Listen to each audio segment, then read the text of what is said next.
Mantis has shot straight to the top of my preferred strategist list. She's highly versatile with quick movement speed, healing and buffing abilities, mid-duel health regeneration, and the potential to shut down tank ults in a flash. With Mantis, you can easily have the top healing amount, the most damage done to the enemy team, and the most assists by a landslide, on top of having a ridiculous kill count. And yes, this is a scoreboard from comp, not Quickplay. In fact, most of the gameplay in this video will be from comp, just because I think it's the best place to showcase a support role in action. In this video, we'll unpack her kit and give recommendations on how you can elevate your Mantis game and start racking up a wild amount of MVP accolades. Let's dive in. First things first, let's lay the groundwork here. Let me give you a very brief, oversimplified summary of what Mantis does on the battlefield. So Mantis is a strategist who has a currency called orbs. They're displayed as 4 leaves on her HUD. She can consume these orbs to dish out a number of benefits. You could throw an orb at a teammate to apply healing over time on them. You could throw an orb at a teammate to apply a damage buff that lasts for several seconds. Or she can consume an orb to buff her own damage output for several seconds if she gets caught in a duel. Here's the kicker though, anytime Mantis consumes an orb by healing a teammate, or buffing herself, she activates self-healing immediately. So healing and buffing others also heals herself. Now these orbs actually have a pretty fast cooldown, so you can be very liberal with them. But you can also instantly cool down an orb by hitting a headshot with her primary fire ability. If there's a Loki on the other team, you can actually farm orbs with free headshots on Loki decoys.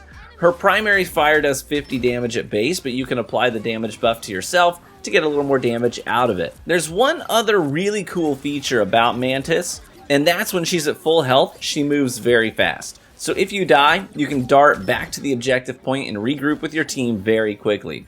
Her ultimate applies a big healing AoE around her and boosts movement speed for her and her allies inside the radius, making it an amazing ult for either holding a zone or pushing a zone collectively with your team. Okay, now that's the basic overview of her kit. Let's get into the good stuff. Let's talk about application. How do we make the most out of this kit? We'll start with what you'll be doing the majority of the match. So if in all the chaos you lose track of what you should be doing, you're struggling to make decisions quickly, you can always fall back on 2 very basic principles. So with Mantis, the 2 basic principles you want to fall back on are heal your tank, buff your DPS teammates' damage, okay? So if you're ever confused, throw a healing orb at Penny or Magneto or whoever your tank is, then throw a damage boost orb at Iron Man or Star-Lord or whoever is doing consistent damage. Now you can actually always pull up the scoreboard and see who's slaying the most and focus on keeping their health topped off and their damage output buffed. So your primary function is to keep your tank in play and keep your teammates' damage numbers higher than your enemy's damage numbers. Now let's talk about going on the offensive. So Mantis isn't just a support healer, she's also a really scrappy guerrilla-style fighter. So with her fast movement speed, the ability to self-heal on command, and the ability to put targets to sleep momentarily, she's a genuine offensive threat. If, for example, you see an isolated enemy like this cloak and dagger, you can break off really fast, toss your sleeping orb at them, buff your damage, and then delete them with some free headshots, and then double right back to the group and continue supporting. By the way, every time you hit those headshots, you're cooling down your orbs again. If you get caught in an isolated 1v1, which does happen sometimes, you can ping the enemy first, start dishing out damage, and then when you take a hit or two, immediately activate your personal damage buff to start self-healing. Turn the odds back in your favor, and then hit them with the sleep orb and finish them off, or if the fight isn't going well, you can sleep them and then make a break back to your team. There's another great application for her sleep orb, and that's as a tank countermeasure. The sleep orb is especially good at stopping enemy tanks dead in their tracks. If it's a Magneto or a Penny or a Doctor Strange holding up a shield, you can target their feet or just run through the shield and sleep them really quickly. This makes them vulnerable to damage dealers, to burst them down really quickly, but it's also a great way to immediately counter Penny's ultimate ability as well. She comes sprinting into your team and you just sleep her, and she's hard to miss with how big she is, and then everyone can just lay into her and offset her entire ultimate in a matter of seconds. I like to prioritize pennies before they have the chance to turtle up on a zone with all of their mines and webs. Remember to ping high priority targets too when you can, especially if you intend to put a sleep orb on them. That way, everyone looks at that enemy as soon as you immobilize them, can burst them down and take them off the field.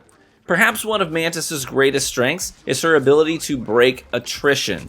So we've all had these moments where our team is like bashing ourselves against the enemy team, but we just can't break through. It's a stalemate. They aren't forcing us back, but we're also not making any progress. Now, Mantis is tailor-made for these moments. If you manage your orbs well, you can have active damage buffs on at least 3 teammates while also keeping your tank and damage dealers in a perpetual state of healing. This helps charge your ultimate faster, and then you can make a solid push to the objective and force the enemy back. Dish out orbs that you've got, take some shots at the enemy and instantly cool down a few orbs, then dish them out again, rinse and repeat.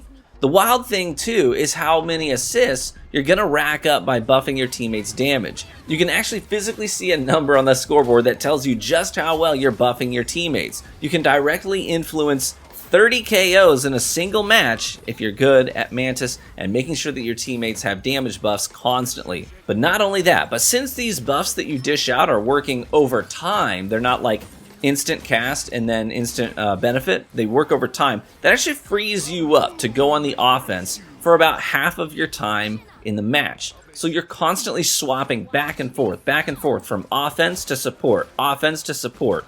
And so you can often end a match with 20 plus KOs, 20 plus assists, 10k plus healing applied to your team, making you look like an absolute boss. And frankly, if you do that, you are a boss. You're probably going to get MVP.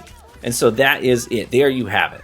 That's Mantis in Marvel Rivals and why I believe she's currently the best strategist support character in the game. I do really enjoy playing Loki as well. I think he's got a lot of really fun applications. He's got a high ceiling, but in general, I think in terms of just like the most benefits that you can apply to your team itself, Mantis is, she's the queen of this category. If you play a lot of Mantis, feel free to drop your own personal tips in the comments section as well. If you learned something new or you enjoyed the video, consider leaving a like on it, as that's the best free way to support the content here on YouTube. And consider subscribing for additional Rivals content. Be warm and well fed, my friends, and I hope to catch you in the arena.